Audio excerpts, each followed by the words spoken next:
Hey y'all, welcome back to our channel. We are celebrating 9 years of marriage. Yay! And we don't usually give out marriage advice because the moment you think you got it going on is the moment that you do not have it going on. Not that we believe in curses or anything like that, but around the time that we get married, we try to drop a few tips that have worked for us in marriage, especially Christian marriage, especially today where it's wild out here. So we've been married for 9 years. So we're going to give y'all 9 things that have helped us in marriage, because my prayer is I want to see more godly marriages, especially more godly chocolate marriages. Oh, that makes me so happy. It makes my heart so happy to see that. Okay, so let's just jump right in. I think number 1 was Myers. What? Oh yeah, it ain't about you. Okay, can you unpack that for us a little bit? Don't be selfish. So if a lot of decisions that you make for your marriage is about you, then you probably need to talk to your spouse and reconsider what you was thinking. Okay, so what brought this one on? I'm curious. What, it ain't about you? I mean, I think it helped me. Like, once I realized, like, you gotta, if I thought about you more in decisions that I make, then I'll make better decisions and I'll make decisions that won't bother you. That's so sweet. Oh, okay. But you embody that too, not just like decisions that don't bother me, but like you suck up your pride, you suck up, like, you, a lot of times Meyer like puts us on his back and carries us, and I appreciate that. So, and then number 2, when you discover dreams together, like, I feel like that's when marriage gets sweet. Because when I often look at, I say we've been married for 9, we've been happily married for 6, and I felt like the shift happened whenever we were like, we needed each other to make it to that next level. You get what I'm saying? So when we started acquiring land, we moved into an RV together, we needed each other to survive. And I think a lot of people who are fighting each other, there's not enough going on in their life that they can do together. Do you get what I'm saying? Like, it's like we have a mission and a goal. Shoot, when you start having kids, like, we got to do this together or we're not going to make it. And so I think when we switched our mind from fighting each other to, like, we have to be a team because we're all each other has. That's true. You know, I think that made our marriage a lot sweeter. And then number 3, speaking of kids can make or break you. I think that's true. That's true. Your marriage, yeah. Because I see a lot of people, they say the 5-year mark is where a lot of people get divorced. I would say the 10-year mark too. I think it's because I think it has something to do with the age of the children. I think you are so tired, coming out of the trenches, and they make or break. I think it reveals selfishness too. And like, yeah, for sure. Because so many people always talk about this, are opting out of hard, and so they opt out of having kids because it's hard. They opt out, and they won't say it's because it's hard, but that's the truth. They opt out of marriage because it's hard, but these are things that make you a better employee. Like, I always say, I'm never gonna skip out on no personal development, and kids and marriage is the best personal development you could ever have. That's the problem with the workforce, is you got all these people working together that ain't never had to live with nobody, that has never had to pull up their hair. And 'cause I read this article a long time ago when I first became a mom. It was like, the thought of feeding someone mashed potatoes. I have a high earning career. Nothing sounds worse than feeding someone mashed potatoes. I was like, is she serious? Like, you ain't this got is coming out of your mouth. You ain't got no man. That's what I'm thinking. If I read that, you ain't got no man. But I'm just like, wow, like, this is the mindset of certain people. And so if you are young and you're married and you have kids and it's hard, fight together. Don't fight each other. Like, it is what it is. Having kids is hard. Drop everything else you got to do to get them through that phase. And then I would say, like, your life will come back. Like, you will, some people are like, don't lose yourself. Yes, don't completely lose yourself. I should know who you are. You should be identifiable. But also just lean in. Lean into what the season, make it fun. It goes fast. It does. Well, I hate people say that, but it does. It's true. It does go by fast. It don't feel like it's going by fast when you in the trenches, because we're still in the trenches. We talking like we on the other side. We got kids in college. But our oldest, I'm like, dang, I remember when you was a little baby, like crawling and barely walking. And now we're halfway done raising her. Yeah. No, for real. I always say that. I'm like, dang, that's crazy. But yeah, lean into the kids. Work together. Let them refine you. Let them reveal in you what needs to be better. and make sure not one person isn't doing the heavy lifting. So even though time-wise I have to do more of the heavy lifting, whenever Meyer is home, we're all hands on deck. Yeah, and true. I love that. Number 4, half the stuff you see on social media is not real life. Like, people who are happily married are not doing all of the nonsense that you see on social media. And I really am going to drive this point home. When they bury me, they're going to say, Della said social media is not real life. That's what they're going to say. Because, like, couples that are married and that are happily married, not perfect, right? And we're not perfect, no one's perfect. But they not arguing about whether or not we going to the Cheesecake Factory. Like, if Meyer say we're going to Cheesecake Factory, we going. Y'all heard all that mess, this girl getting mad on social media because some man was like, I'm going to take you to the Cheesecake Factory for the first day. We've never argued about that. Like, okay, you took me to a spaghetti warehouse. I don't like the spaghetti warehouse, but it wasn't because it wasn't, like, up to your standard. No, like, what? Like, let's go get a burger. Do not let this stuff on social media fool you. It don't take all that. Like, if you're comparing your real life marriage to social media, you're missing out on the sweetest things. Married couples that got it going on, I'm telling you right now, they eating whatever they want to eat. Whatever they want to eat. If it's in the bed. Hey, baby, you want to go to a picnic? Hey, let's go. Yeah, they not on this, we trying to do it for the gram. They're not doing that. Not, and especially like the happy couples we're around. They're not doing that. They're just, and you don't hear the noise because we too busy living our real lives. Yeah. Like, so those people aren't, like, they not posting. So I would say that one. And number 5 is surround yourself around good couples. Surround yourself around couples or marriages that you, like, have respect for and that you would, like, want yours to look like. Yeah. And that's hard to do. I think what helps is like being involved in church. Makes it a lot easier. It's hard to find like-minded couples. It really is. And even finding the time to hang out with them if you're in that season of little kids or whatever season you may be, building a business, whatever. But it's hard. But it's good because you get to be around them. They can call you out on stuff. They reveal in you maybe some blind spots that you don't see. Yeah, and it shows you that, like, okay, they dealing with the same stuff thing I'm dealing with. Yeah, same thing. The wife say the same thing my wife say. The husband say the same thing my husband says. And it helps you. Because one of the things I struggled with when I was married, when I was young, a young wife, was like, okay, is this Meyer? Or is this the man's species? Or is this like a Chris man thing? Like, what is this? You know? And being around other couples makes you realize, okay, so all men in the world are doing this. You know? And it just helps you have more grace. It helps you laugh stuff off. Because I think that's another thing. You learn to laugh things off. Like, everything is not a blow up moment, you know? And also, we have to cheer each other on. We have to be each other's cheerleaders. So that's number 6. Number 6. All right. So spouse to spouse, if your spouse is trying to get a new occupation or trying to lose weight, you need to cheer them on and support them. Yes, because, you know, I've been telling everybody this. I have like 25 more pounds that I'm trying to drop. And so I was about to give up, y'all. I was ready to throw in the towel. And then Meyer told me one day, he was like, you know what? I will do it with you even if I lose weight. And that means a lot to me, if you know Meyer, because that's like, it's harder for him to gain weight. And so it just gave me a new breath of, like, you know, like a fresh, so I'm like, okay, I can do this. Like, I'm not doing it on my own. So sorry to cut you off, but yes, cheering each other on. Yeah, that's it. Yeah, it's important. Because sometimes nobody else will be in your corner. Yeah, that's true. And you need to know that your spouse is there for you. Yeah. There's just no greater feeling. So even if you aren't knowledgeable about what they're pursuing, you still can support them, like encourage them. So like football, for instance. Like, I have certain aspirations with football. You don't necessarily know football. So but you like encourage me. I don't know the nuances of, you know, being on YouTube and stuff like that. But I'm like, hey. But you're here supporting. But I'm like, all right, cool. You gonna give a 5? All right, let's get a 5 together. Yeah. All right, even with trucking.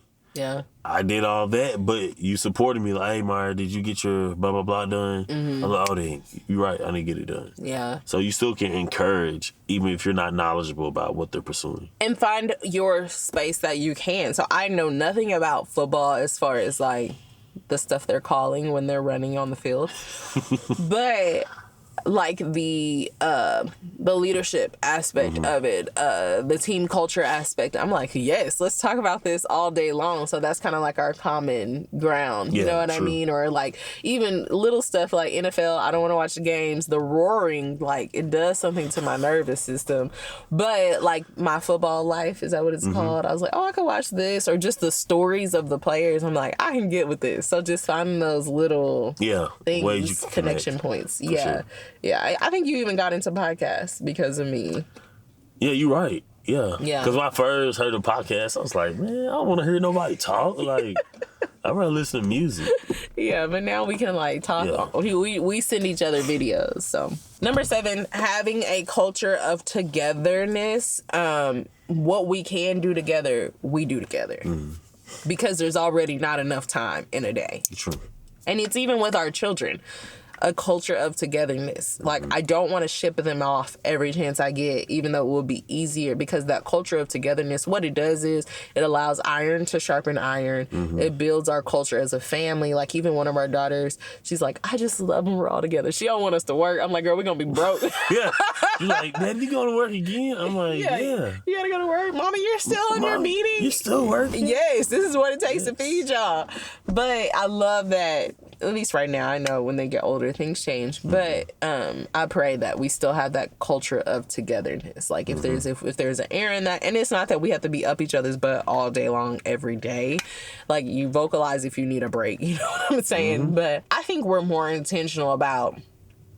Okay, so the one-off is us going by ourselves versus I feel like for some people the one-off is like, yeah, okay, let's go together as a family. So for us, it's like Meyer got to go hunting with his friend. I think that was cool. That would be something cool for you to do, you know, regularly. And so, and I think it birthed out of just survival too. Like we were just trying to survive and it took both of us to survive, not realizing that we were building a very strong culture, like just a community. You know, I think about the Acts community and I think about how families aren't even living like that anymore in the Bible. Man, that really makes me sad. And I think the family unit is going to become more important than ever before. Yeah, I was thinking about this. This has nothing to do with marriage. I was thinking about this the other day. I forgot to tell you. Just as we're thinking about different methods and stuff for schooling for our kids, the importance of the family business is coming back because of with the great economy reset.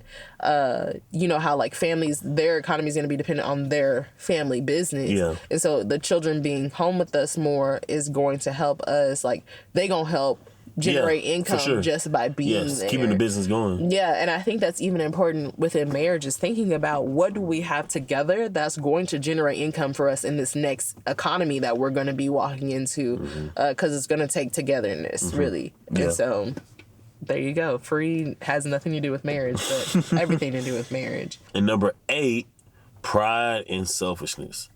So if a spouse is prideful in the marriage, y'all are guaranteed to have problems because you're thinking about yourself. You're thinking about yourself. And which is the opposite of what marriage is supposed to be.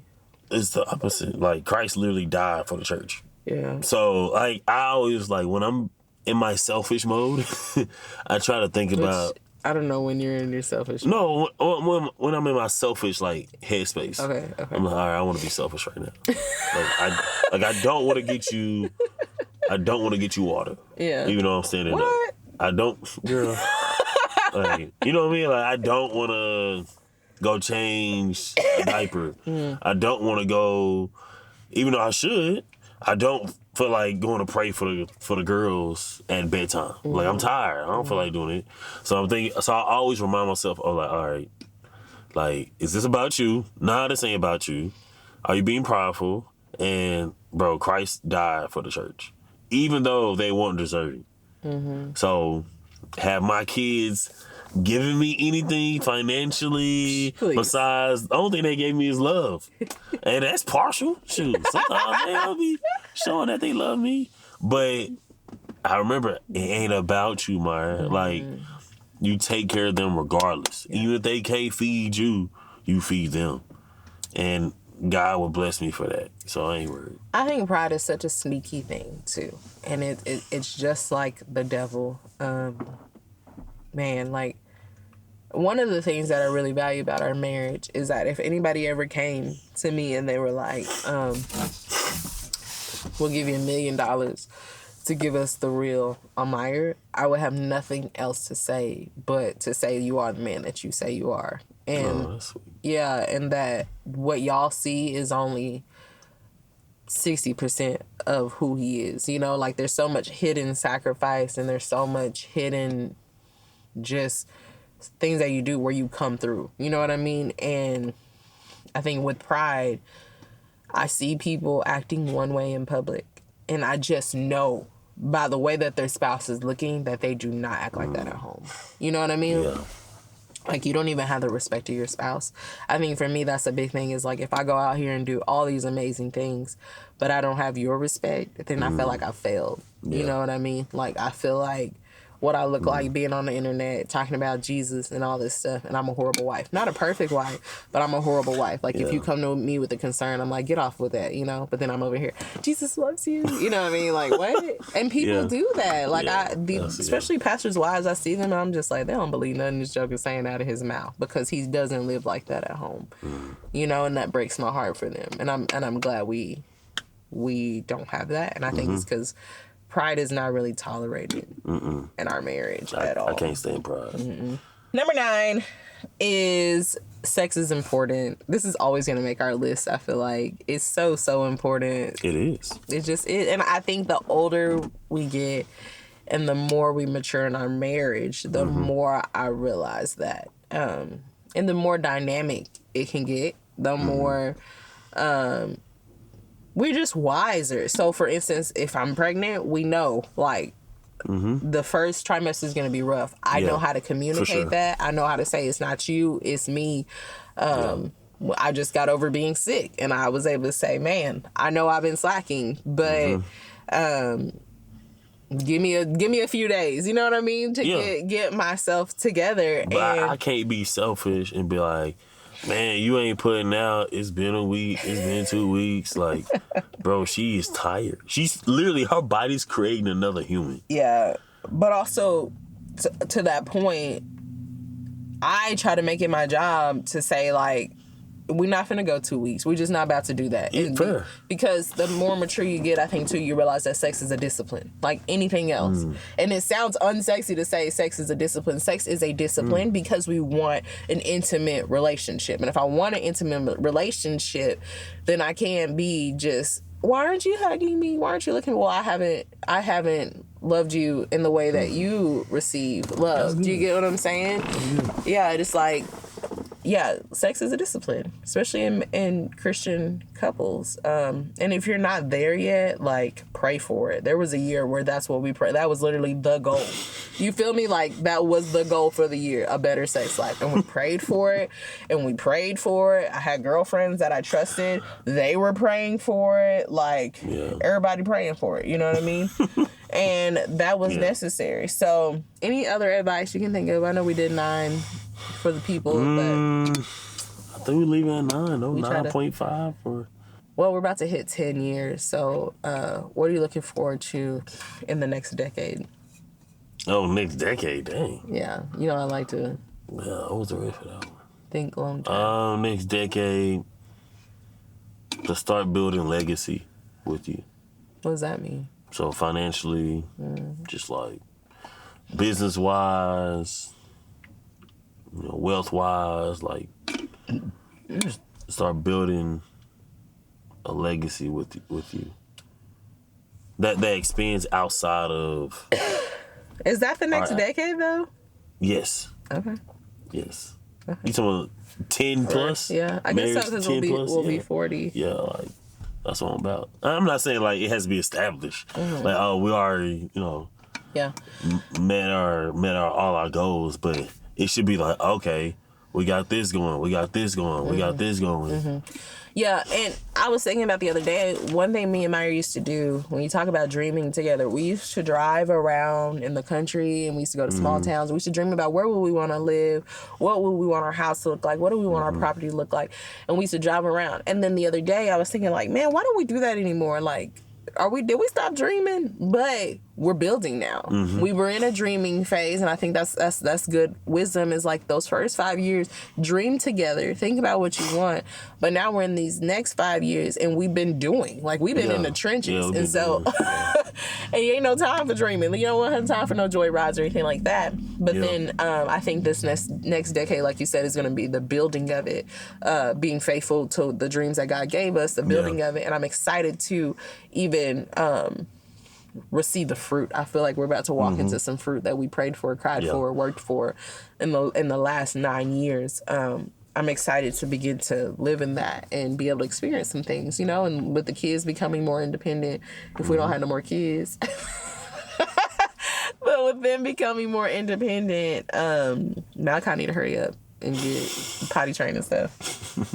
I'm just excited I forgot what it's like to dress up, go on dates with you, and because it's exhausting to do all that in this season, and we're okay with that. And that's another thing, knowing your season when you're married. It's just like, we were content just being in PJs and sweats after the kids go to bed and watching a Netflix movie together. That's enough. Get some ice cream and just chilling. Just being together, like, that's enough. And so in this next season, it won't be a whole lot of like going out. I feel like that's the third decade.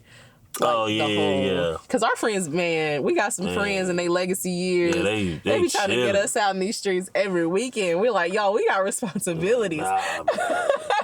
But because they kids our age. Their kids are our age, and so I'm excited about this next season. Excuse me. Oh my goodness, just building and stuff like that. So yeah, happy 9-year anniversary. Happy 9 years. Love you too. This has been great. I feel like I picked the right person. Yeah, and I didn't know that at first. The first year, I was like, get me out of here. Who is this? What did I sign my life over to? Lord, have mercy.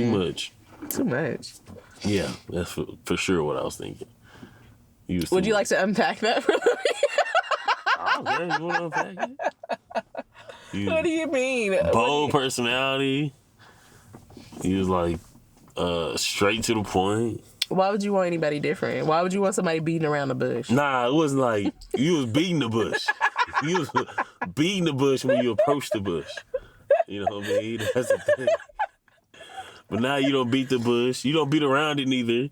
It's like soft. Never that. Yeah. Nah, you never did that. Yeah, I just trim around the bush. Yeah, you trimming it. Yeah, versus beating it, you trimming it. We love y'all, and we'll see you in our next video.